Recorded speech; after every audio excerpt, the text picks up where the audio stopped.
नमस्कार दोस्तों, मैं हूं आपका दोस्त आशुतोष और आप देख रहे हैं माइथो टाइम। रावण जब माता सीता का अपहरण करके उन्हें लंका ले गया तो उसने उन्हें अशोक वाटिका में कैद किया और आसपास राक्षसियों का पहरा बैठा दिया। रावण ने सीता को सोचने के लिए 1 वर्ष का समय दिया और ये कहा कि तुम 1 साल मैं तुम्हें देता हूँ, अगर इस बीच तुम मेरी रानी बनने के लिए तैयार हो जाओ, मुझसे विवाह कर लो तो ठीक, अन्यथा मैं तुम्हारा वध कर दूंगा। जब ये बात सीता ने सुनी तो उन्होंने रावण से कहा कि तू मुझे क्या मारेगा, मैं तो स्वयं ही जीना नहीं चाहती। राम के बिना मेरे जीवन का कोई अर्थ नहीं, इसलिए मेरी अब जीने की कोई इच्छा नहीं है। ये बात कह के सीता ने भोजन और जल दोनों का त्याग कर दिया। तो दोस्तों, अब यहाँ पर ये सवाल उठता है कि रावण की लंका में सीता ने लगभग 1 साल का समय बिताया, तो अगर उन्होंने भोजन का त्याग कर दिया था तो वो 1 वर्ष बिना भोजन के जीवित कैसे रहीं? ये एक बड़ा प्रश्न है। इसका उत्तर हमें रामायण के ही एक प्रसंग में मिलता है। तो कथा यूँ आती है कि जब देवताओं को इस बात का पता लगा तो उन्होंने देवराज इंद्र को इसमें हस्तक्षेप करने को कहा और उनसे बोला कि आप माता सीता के पास प्रसाद लेकर जाइए और उनसे कहिए कि ये प्रसाद को ग्रहण कर लें और वही उनको जीवित रखने में मदद करेगा। तो इंद्र ने अशोक वाटिका में जाने से पहले निद्रा देवी को बुलाया और कहा कि सीता के आसपास जो भी राक्षसियाँ मौजूद हैं उन सबको सुला दो, क्योंकि मुझे माता सीता से ज़रूरी बात करनी है। तो निद्रा देवी के प्रभाव से वहाँ पर जो मौजूद सारी राक्षसियाँ थीं वो सो गईं और तब देवराज इंद्र अपने हाथ में एक पात्र लेकर सीता के पास पहुँचे।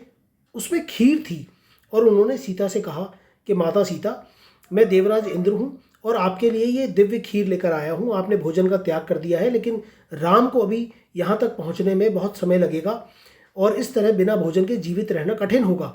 तो आप इस देवी प्रसाद को ग्रहण कर लीजिए, इसे खा लीजिए। इसको खाने के बाद आपको लंबे समय तक भोजन और पानी की ज़रूरत नहीं रहेगी और आप आराम से वो समय काट लेंगी। तो देवी सीता ने कहा कि मैं आपके ऊपर कैसे भरोसा करूं, मैं ये बात कैसे मानूं कि आप ही देवराज इंद्र हैं, क्योंकि रावण की ये नगरी है, रावण बहरूपिया है, वो मायावी है, वो रूप बदल कर मेरा भी अपहरण करके ले गया था।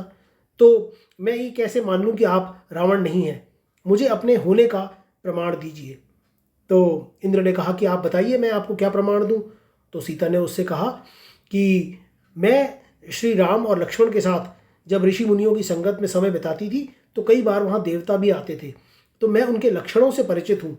आप मुझे अपने देवता होने के लक्षण दिखाइए तो मैं आपकी बात को मान जाऊंगी।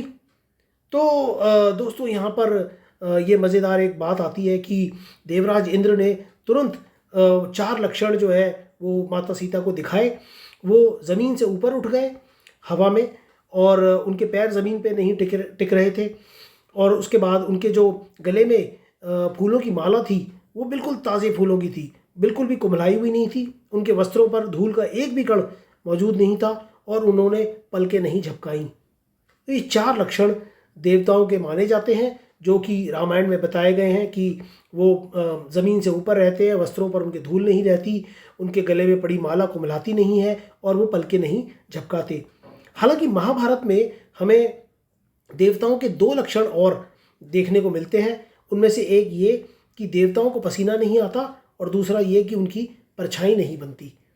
तो लेकिन इन 2 लक्षणों का तो इस प्रसंग में उल्लेख नहीं है, लेकिन शेष 4 लक्षण जो है वो उसमें दिखाए गए हैं। और देवराज इंद्र जब इन लक्षणों को दिखा देते हैं, अपनी पहचान बता देते हैं, तो सीता उनकी बात पर भरोसा कर लेती हैं और फिर वो उस खीर को खा लेती हैं और इस तरह उनकी भूख प्यास का समाधान हो जाता है। तो हमें इस बात का उत्तर भी मिल जाता है कि उन्होंने 1 वर्ष रावण की लंका में रहकर बिना भोजन पानी के वो समय कैसे बिताया होगा। तो मैं उम्मीद करता हूँ दोस्तों ये वीडियो आपको पसंद आया होगा, आपको मज़ा आया होगा। आप इसे ज़रूर लाइक कीजिए, शेयर कीजिए, सब्सक्राइब कीजिए। चैनल अगर आपने अब तक सब्सक्राइब नहीं किया है तो उसे सब्सक्राइब करके बेल नोटिफिकेशन जो है ज़रूर आप दबा लीजिए, ताकि आपको मेरे वीडियोज़ के बारे में जानकारी समय से मिलती रहे। तो मुलाकात होगी आपसे अगले वीडियो में माइथो टाइम पर, क्योंकि पुराणों में छिपा है अनमोल खजाना। धन्यवाद।